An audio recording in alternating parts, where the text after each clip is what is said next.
the area of our speech. ನಾನು ನಿಮ್ಮೊಟ್ಟಿಗೆ ಯಾವ ವಿಷಯವನ್ನು ಇವತ್ತು ಮಾತನಾಡಬೇಕಂತಿದ್ದೀನಪ್ಪ ಅಂದರೆ ನಾವು ಮಾತನಾಡುವಂಥ ಕ್ಷೇತ್ರದ ಕುರಿತಾಗಿ. Because this is an area I find even after many years of talking about it, ನಾನು ಕಂಡುಕೊಂಡಿರೋದೇನಪ್ಪ ಅಂದರೆ ಈ ಒಂದು ಕ್ಷೇತ್ರದ ಬಗ್ಗೆ ನಾವು ಅನೇಕ ವರ್ಷಗಳ ಕಾಲ ಮಾತನಾಡಿದ್ರೂ ಕೂಡ most people in our churches still have not got victory. ಅನೇಕ ಜನರು ನಮ್ಮ ಸಭೆಗಳಲ್ಲಿ ಈ ಒಂದು ಕ್ಷೇತ್ರದಲ್ಲಿ ಜಯ ಗಳಿಸಿಲ್ಲ. And that is destroying their life.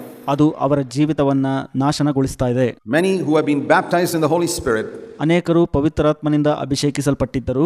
all the power has leaked out through the tongue. ಎಲ್ಲ ಬಲವು ಅವರ ಮಾತಿನಿಂದ ಹರಿದು ಹೋಗ್ತಾ ಇದೆ ಅಥವಾ ಸೋರ್ತಾ ಇದೆ. It's like bringing a vessel to God and say, oh God, please fill this vessel, and God fills the vessel. ನೀವು ದೇವರ ಬಳಿಗೆ ಒಂದು ಪಾತ್ರನ ತೆಗೆದುಕೊಂಡು ಬಂದು ಅದನ್ನು ತುಂಬಿಸು ಅಂತ ಕೇಳ್ಕೊಳ್ತೀರಿ, ದೇವರು ತುಂಬಿಸ್ತಾರೆ. And there's a big hole underneath. The whole thing leaks out before the day is over. ಆದರೆ ಅದರ ಕೆಳಗಡೆ ಒಂದು ತೂತಿರುತ್ತೆ, ಅದು ತುಂಬೋ ಮೊದಲೇ ಅದು ಎಲ್ಲ ಸೋರಿಕೆ ಆಗ್ತಾ ಇರುತ್ತೆ. What's the use going to God and say, God, fill this vessel? ಏನು ಪ್ರಯೋಜನ ದೇವರ ಬಳಿಗೆ ಹೋಗಿ ಅದನ್ನು ತುಂಬಿಸು ಅಂತ ಕೇಳೋದ್ರಲ್ಲಾಗ? I'm sure many people are very sincere ನನಗೆ ಗೊತ್ತಿದೆ ಅನೇಕ ಜನರು ಈ ವಿಷಯದಲ್ಲಿ ಪ್ರಾಮಾಣಿಕರಾಗಿದ್ದಾರೆ, ಯಥಾರ್ಥರಾಗಿದ್ದಾರೆ in asking God to fill the vessel, but there's a hole underneath, and that hole is usually in the tongue. ಪಾತ್ರೆಯನ್ನು ತುಂಬಿಸು ಅನ್ನುವಂಥ ವಿಷಯದಲ್ಲಿ, ಆದರೆ ಅವರ ಒಂದು ಪಾತ್ರೆಯು ತೂತಾಗಿದೆ. ಆ ತೂತು ಯಾವುದಪ್ಪ ಅಂದ್ರೆ ಅವರು ಮಾತನಾಡುವಂಥ ಕ್ಷೇತ್ರ. Everything leaks out. ಪ್ರತಿಯೊಂದು ಕೂಡ ಸೋರಿಕೆ ಆಗ್ತಾ ಇದೆ. And so people are trying to get filled again and again and again, and everything's leaking out. ಜನರು ಅನೇಕ ಬಾರಿ ತುಂಬಿಸಲ್ಪಡೋದರ ಕುರಿತು ಯೋಚಿಸ್ತಿರ್ತಾರೆ, ಆದರೆ ಅದು ಸೋರಿಕೆ ಆಗ್ತಾನೆ ಇರುತ್ತೆ. You'd never do that if you went to buy milk somewhere. ನೀವು ಅದನ್ನ ಮಾಡೋದಿಲ್ಲ ಎಲ್ಲೋ ಒಂದು ಕಡೆ ಹಾಲನ್ನು ತರಲು ಹೊರಗಡೆ ಹೋದಾಗ. You would never take a vessel with even a small pinhole in it.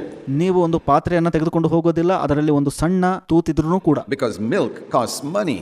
ಯಾಕಂದ್ರೆ ಆ ಒಂದು ಹಾಲು ಬೆಲೆ ತೆತ್ತತ್ತೆ, ಅಂದ್ರೆ ಹಣ ಕೊಡಬೇಕಾಗತ್ತೆ. We don't care so much for the power of the Holy Spirit. ನಾವು ಪವಿತ್ರಾತ್ಮನ ಬಲದ ಕುರಿತಾಗಿ ನಾವು ಅಷ್ಟು ಕಾಳಜಿ ತೋರಿಸೋದಿಲ್ಲ. And I want to tell you, the vast majority of us do not have the power of the Holy Spirit. ನಾನು ನಿಮಗೆ ಹೇಳಕ್ಕೆ ಇಷ್ಟಪಡ್ತೀನಿ, ನಮ್ಮಲ್ಲಿನ ಅನೇಕರಿಗೆ ಪವಿತ್ರಾತ್ಮನ ಬಲವು ಇಲ್ಲ. That's obvious to me. Most of our elders don't have the power of the Holy Spirit. ನನಗೆ ನಿಶ್ಚಯ ಅನ್ಸುತ್ತೆ ಎಷ್ಟೋ ಜನ ಹಿರಿಯರಿಗೆ, ಸಭಾ ಹಿರಿಯರಿಗೆ ಪವಿತ್ರಾತ್ಮನ ಬಲ ಇಲ್ಲ. It's so heavy their life, it's so boring their ministry because there's leakage through the tongue. ಅವರ ನಾಲಿಗೆಯ ಕ್ಷೇತ್ರದಲ್ಲಿ ಸೋರಿಕೆ ಇರೋದ್ರಿಂದ ಅವರ ಜೀವಿತವು ಬಹಳ ಭಾರವಾಗಿದೆ ಮತ್ತು ಅವರ ಸೇವೆಯು ಬಹಳ ಬೇಸರದಿಂದ ಕೂಡಿದೆ. If they can plug that leakage, what a difference will take place in their life and their ministry. ಆ ಸೋರಿಕೆಯನ್ನು ಸರಿಪಡಿಸಿದರೆ ನೀರು ಅವರ ಜೀವಿತದಲ್ಲಿ ತುಂಬಿಕೊಳ್ಳುತ್ತೆ ಮತ್ತು ಸೇವೆಯು ವ್ಯತ್ಯಾಸದಿಂದ ಕೂಡಿರುತ್ತದೆ. A lot of our sisters, the tremendous leakage through their tongue, huge holes in the vessel. ಅನೇಕ ಸಹೋದರಿಯರು ತಮ್ಮ ನಾಲಿಗೆಯ ಕ್ಷೇತ್ರದಲ್ಲಿ ಬಹಳ ದೊಡ್ಡದಾದ ಸೋರಿಕೆಯನ್ನ ಇಟ್ಕೊಂಡಿದ್ದಾರೆ. They never seem to plug it. ಅವರು ಅದನ್ನು ಸರಿಪಡಿಸೋದ್ರಲ್ಲಿ ಅಥವಾ ಮುಚ್ಚೋದ್ರಲ್ಲಿ ಶ್ರಮ ವಹಿಸೋದಿಲ್ಲ. So I want to show you a few verses. ನಾನು ನಿಮಗೆ ಕೆಲವು ವಚನಗಳನ್ನು ತೋರಿಸ ಬಯಸುತ್ತೇನೆ. One of the first things I want to show you is in Acts of the Apostles chapter 2 verse 4.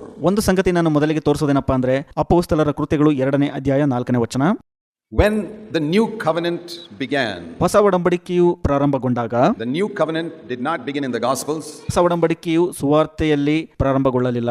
It began in Acts chapter 2 verse 4. ಅದು ಅಪೊಸ್ತಲರ ಕೃತ್ಯಗಳು 2ನೇ ಅಧ್ಯಾಯ 4ನೇ ವಚನದಲ್ಲಿ ಪ್ರಾರಂಭಗೊಂಡಿತು. That's where the new covenant began. ಈ ರೀತಿಯಾಗಿ ಹೊಸ ಒಡಂಬಡಿಕೆಯು ಆರಂಭಗೊಂಡಿತು. They were all filled with the Holy Spirit. It's only after that ಅವರೆಲ್ಲರೂ ಪವಿತ್ರಾತ್ಮ ಭರಿತರಾದರು. ಆ ನಂತರ ಮಾತ್ರವೇ that we can say, now we can see what the new covenant is all about. ನಾವೀಗ ಹೇಳ್ಬಹುದು ಹೊಸ ಒಡಂಬಡಿಕೆ ಏನಿದೆ ಅಂತ. So we see here, ಹಾಗಾಗಿ ನಾವಿಲ್ಲಿ ನೋಡ್ತೇವೆ, they were all filled with the Holy Spirit and they began to speak with other tongues as the Spirit was giving them utterance.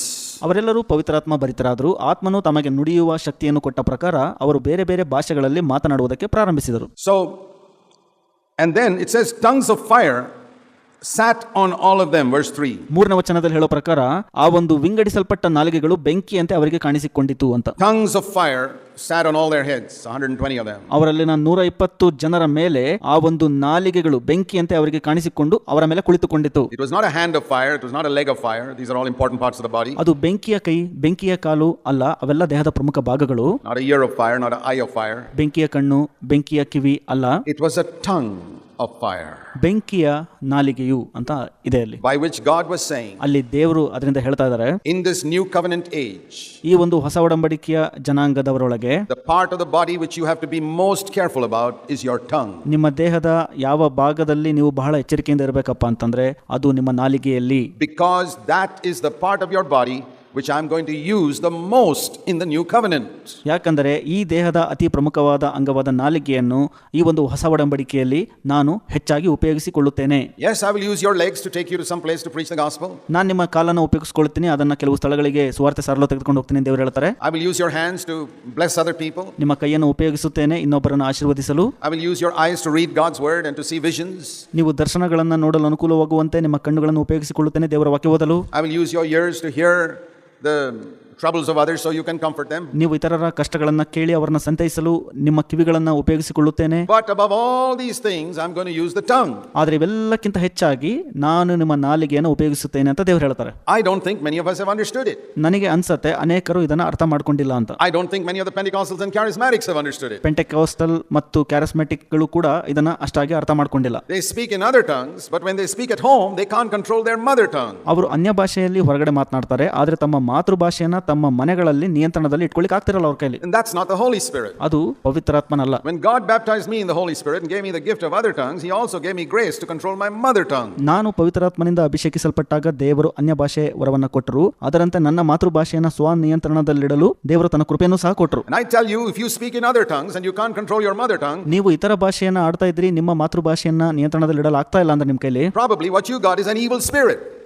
not the Holy Spirit. ನನಗನ್ಸುತ್ತೆ ನೀವು ಪವಿತ್ರಾತ್ಮನನ್ನ ಸ್ವೀಕರಿಸಿಕೊಂಡಿಲ್ಲ, ಕೆಡುಕನ ಆತ್ಮವನ್ನ ಸ್ವೀಕರಿಸಿಕೊಂಡಿದ್ದೀರಿ ಅಂತ. You mean the Holy Spirit can give you other tongues but he cannot control your mother tongue? That's not the Holy Spirit. ನಿಮಗೆ ಅನ್ಸುತ್ತಾ ಪವಿತ್ರಾತ್ಮನು ಅನ್ಯ ಭಾಷೆ ವರ ಕೊಟ್ಟಿದ್ದಾನೆ, ಆದರೆ ಮಾತೃಭಾಷೆ ನಿಯಂತ್ರಣದಲ್ಲಿಡಲು ಆಗ್ತಾ ಇಲ್ಲ ಅಂತ? ಹಾಗಿದ್ರೆ ಅದು ಪವಿತ್ರಾತ್ಮ ಅಲ್ಲ. That's why I don't believe that 90% of the tongues I hear in Charismatics and Pentecostals is the Holy Spirit. It cannot be, because then I see them getting angry and losing their temper at others. ಅದಕ್ಕಾಗಿ ನಾನು ನಂಬೋದಿಲ್ಲ ಕ್ಯಾರಿಸ್ಮೆಟಿಕ್ ಮತ್ತು ಪೆಂಟೆಕೋಸ್ಟಲ್ ಕೆಲವು ಸಭೆಗಳಲ್ಲಿ ಜನರು ಮಾತನಾಡುವಂತ ಅನ್ಯ ಭಾಷೆಯು ಪವಿತ್ರಾತ್ಮನಿಂದ ಬಂದಿದೆ ಅಂತ. ಯಾಕಂದ್ರೆ ಅವರು ಇತರರ ಮೇಲೆ ಬೇಗ ಕೋಪವನ್ನ ಮಾಡ್ಕೊಳ್ತಾರೆ ಮತ್ತು ತಮ್ಮ ಶಾಂತತೆಯನ್ನು ಕಳ್ಕೊಂಡ್ಬಿಡ್ತಾರೆ. I say that can't be the Holy Spirit. You can't switch on and switch off like a fan. You can switch on and switch off light. You can switch on and switch off. No. ನೀವು ಒಂದು fan ರೀತಿಯಲ್ಲಿ ಅಥವಾ ಬೆಳಕಿನ ರೀತಿಯಲ್ಲಿ switch off ಮಾಡುವುದು, on ಮಾಡುವುದು ಆ ರೀತಿಯಾಗಿರುವುದಿಲ್ಲ. ಅದು ಪವಿತ್ರಾತ್ಮನಲ್ಲ. ಅದು There's a tremendous amount of counterfeit in the world today. ಇಡೀ ಲೋಕದಲ್ಲಿ ಇವತ್ತು ಬಹಳಷ್ಟು ನಕಲಿತನ ಎಂಬುವಂತದ್ದು ಬಂದಿದೆ. Because they don't study the scriptures. ಯಾಕಂದ್ರೆ ಅವರು ದೇವರ ವಾಕ್ಯವನ್ನ ಅಧ್ಯಯನ ಮಾಡೋದಿಲ್ಲ. ಅದಕ್ಕಾಗಿ Let me turn to you to another verse which is not found in the Old Testament. ಮತ್ತೊಂದು ವಚನವನ್ನ ನಿಮಗೆ ತೋರಿಸಲಿಕ್ಕೆ ಇಷ್ಟಪಡ್ತಾನೆ, ಅದು ಹಳೆ ಒಡಂಬಡಿಕೆಯಲ್ಲಿ ಕಂಡು ಬಂದಿಲ್ಲ. James chapter 1. ಯಾಕೋಬ 1ನೇ ಅಧ್ಯಾಯ. I want you to see the importance of this. ಇದರ ಪ್ರಾಮುಖ್ಯತೆ ಕುರಿತಾಗಿ ನೀವು ನೋಡಬೇಕು ಅಂತ ನಾನು ಇಷ್ಟಪಡ್ತೇನೆ. I've spoken on it many times, but I'll tell you this. ನಾನು ಇದರ ಕುರಿತಾಗಿ ಅನೇಕ ಬಾರಿ ಹೇಳಿದ್ದೇನೆ, ಮತ್ತೆ ನಾನು ನಿಮಗೂ ಕೂಡ ಈ ರೀತಿಯಾಗಿ ಹೇಳ್ತೀನಿ. ಮತ್ತೆ The vast majority of believers in our church just have not understood the seriousness of sin. ನಮ್ಮ ಸಭೆಯಲ್ಲಿನ ಬಹಳಷ್ಟು ಮಂದಿ ಈ ವಿಷಯವಾಗಿ ಗಂಭೀರತೆಯನ್ನ ಹೊಂದಿಲ್ಲ. That is why they don't have power. ಅದಕ್ಕಾಗಿ ಅವರಲ್ಲಿ ಬಲವು ಇಲ್ಲ. They pray, they get somebody to lay hands on them, pray for them, they go to meetings, pray for the fullness of the Holy Spirit, all leaks out through the tongue. ಅವರು ಪ್ರಾರ್ಥನೆ ಮಾಡ್ತಾರೆ, ಇತರರ ಮೇಲೆ kite ಪ್ರಾರ್ಥನೆ ಮಾಡ್ತಾರೆ, ಕೂಟಗಳಿಗೆ ಹೋಗ್ತಾರೆ, ಪವಿತ್ರಾತ್ಮನ ತುಂಬುವಿಕೆಗೆ ಕೇಳ್ಕೊಳ್ತಾರೆ, ಆದ್ರೆ ಅವೆಲ್ಲ ನಾಲಿಗೆಯಿಂದ ಸೋರಲ್ಪಡ್ತಾ ಇದೆ. Please plug that today permanently. ಅದನ್ನ ಶಾಶ್ವತವಾಗಿ ಪರಿಹರಿಸಿರಿ, ಆ ಸೋರಿಕೆಯನ್ನ ನಿಲ್ಲಿಸಿರಿ. James chapter 1 verse 26. ಯಾಕೋಬ 1:26. If anyone thinks himself to be religious and ನಿಮ್ಮಲ್ಲಿ ಭಕ್ತನೆಂದೆಣಿಸಿಕೊಳ್ಳುವ ಯಾವನಾದರೂ, I believe in this context it's referring to spiritual, not religious as we talk about it. ನಾವು ಮಾತನಾಡುವಂತ ಧಾರ್ಮಿಕತೆಗೆ ಇದು ಸಂಬಂಧಪಡಲ್ಲ, ಇದು ಒಂದು ಆತ್ಮಿಕತೆಗೆ ಸಂಬಂಧಪಡುತ್ತೆ ಎಂಬುದಾಗಿ ನಾನು ನಂಬುತ್ತೇನೆ. But if a man thinks himself to be a spiritual man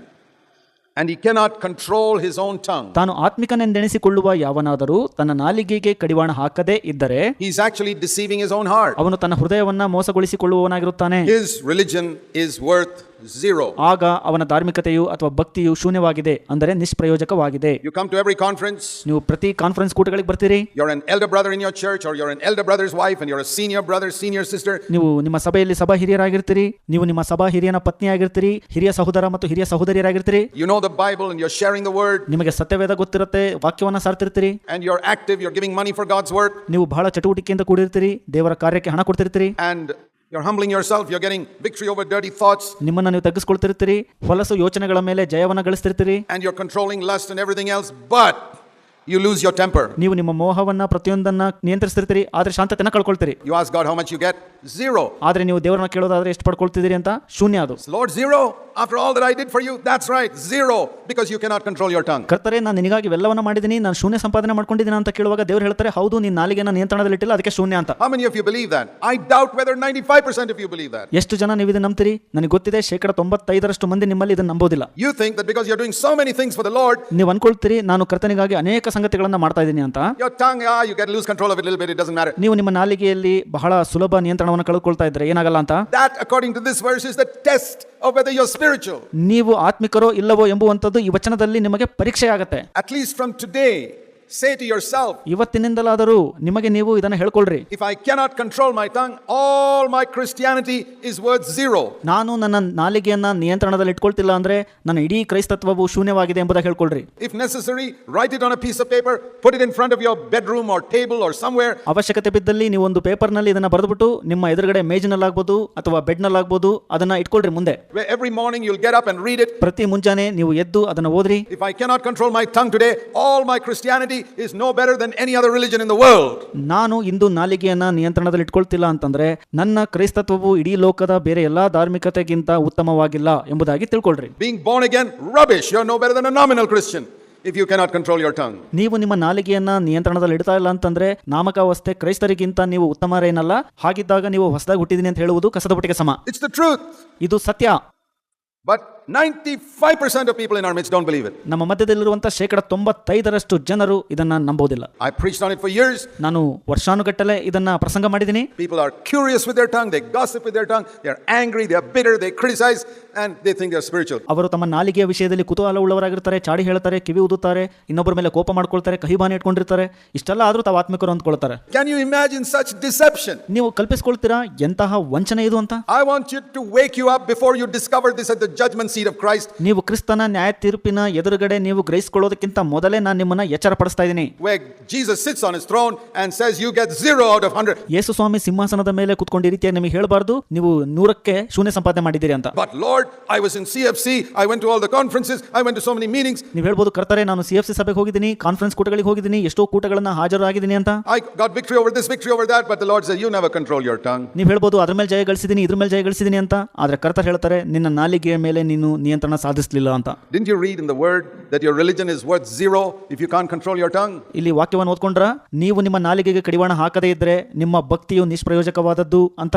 I tell you, I took it seriously years ago. ನಾನು ನಿಮಗೆ ಹೇಳ್ತೀನಿ, ಎಷ್ಟೋ ವರ್ಷಗಳ ಮುಂಚೆನೆ ಇದನ್ನ ಬಹಳ ಗಂಭೀರವಾಗಿ ತೆಗೆದುಕೊಂಡೆ ನಾನು. I cannot control my tongue without God's grace. ದೇವರ ಕೃಪೆಯ ಹೊರತಾಗಿ ನಾನು ನನ್ನ ನಾಲಿಗೆಗೆ ಕಡಿವಾಣ ಹಾಕಕ್ಕಾಗಲ್ಲ. If God's grace were removed from me today, ದೇವರ ಕೃಪೆಯು ಇಂದು ನನ್ನಲ್ಲಿ ತೆಗೆದು ಹಾಕಲ್ಪಟ್ಟಿದ್ದೇ ಆದಲ್ಲಿ I'd be finished. ನಾನು ಮುಗಿದು ಹೋಗ್ತೀನಿ ಅಷ್ಟೇ. I would gossip like many of you. ನಿಮ್ಮ ಹಾಗೆ ನಾನು ಕೂಡ ಚಾಡಿ ಹೇಳಲು ಆರಂಭಿಸ್ಬಿಡ್ತೀನಿ. I'd be curious to find out all types of things like many of you are. ನೀವು ಅನೇಕ ಸಂಗತಿಗಳಲ್ಲಿ ಕುತೂಹಲ ಉಳ್ಳವರಾಗಿರೋ ಪ್ರಕಾರ ನಾನು ಹಾಗೆ ಆಗ್ಬಿಡ್ತೀನಿ. I would backbite like many of you. ನಿಮ್ಮ ಹಾಗೆ ನಾನು ಕೂಡ ಇತರರ ಕುರಿತಾಗಿ ಹಿಂದೆ ಮಾತನಾಡ್ಲಿಕ್ಕೆ ಆರಂಭಿಸ್ಬಿಡ್ತೀನಿ. I would lose my temper like many of you. ನಿಮ್ಮ ಹಾಗೆ ನಾನು ಕೂಡ ಬೇಗ ಶಾಂತತೆಯನ್ನು ಕಳ್ಕೊಂಡ್ಬಿಡ್ತೀನಿ. It will all go. ಇವೆಲ್ಲ ಹೋಗ್ಬಿಡತ್ತೆ.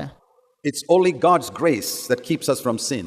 ದೇವರ ಕೃಪೆಯು ಮಾತ್ರ ನಮ್ಮನ್ನು ಪಾಪದಿಂದ ಕಾಪಾಡಲ್ಪಡಬಹುದಾಗಿದೆ. The Bible says no one can control the tongue in James chapter 3. ಯಾಕೋಬ 3ರಲ್ಲಿ ದೇವರ ವಾಕ್ಯ ಹೇಳುತ್ತೆ, ಯಾರು ಕೂಡ ತಮ್ಮ ನಾಲಿಗೆಗೆ ಕಡಿವಾಣ ಹಾಕಕ್ಕಾಗಲ್ಲ ಅಂತ. Only the grace of God. ದೇವರ ಕೃಪೆಯಿಂದ ಮಾತ್ರ ಇದು ಸಾಧ್ಯ. Man can tame animals, lions, snakes, but you can't control the tongue. ಮನುಷ್ಯನು ಪ್ರಾಣಿಗಳನ್ನು, ಸಿಂಹಗಳನ್ನು, ಸರ್ಪಗಳನ್ನು ಕಟ್ಟಿ ಹಾಕಬಹುದು, ತನ್ನ ನಾಲಿಗೆಯನ್ನು ಕಟ್ಟಿ ಹಾಕ್ಲಿಕ್ಕಾಗಲ್ಲ ಅಂತ.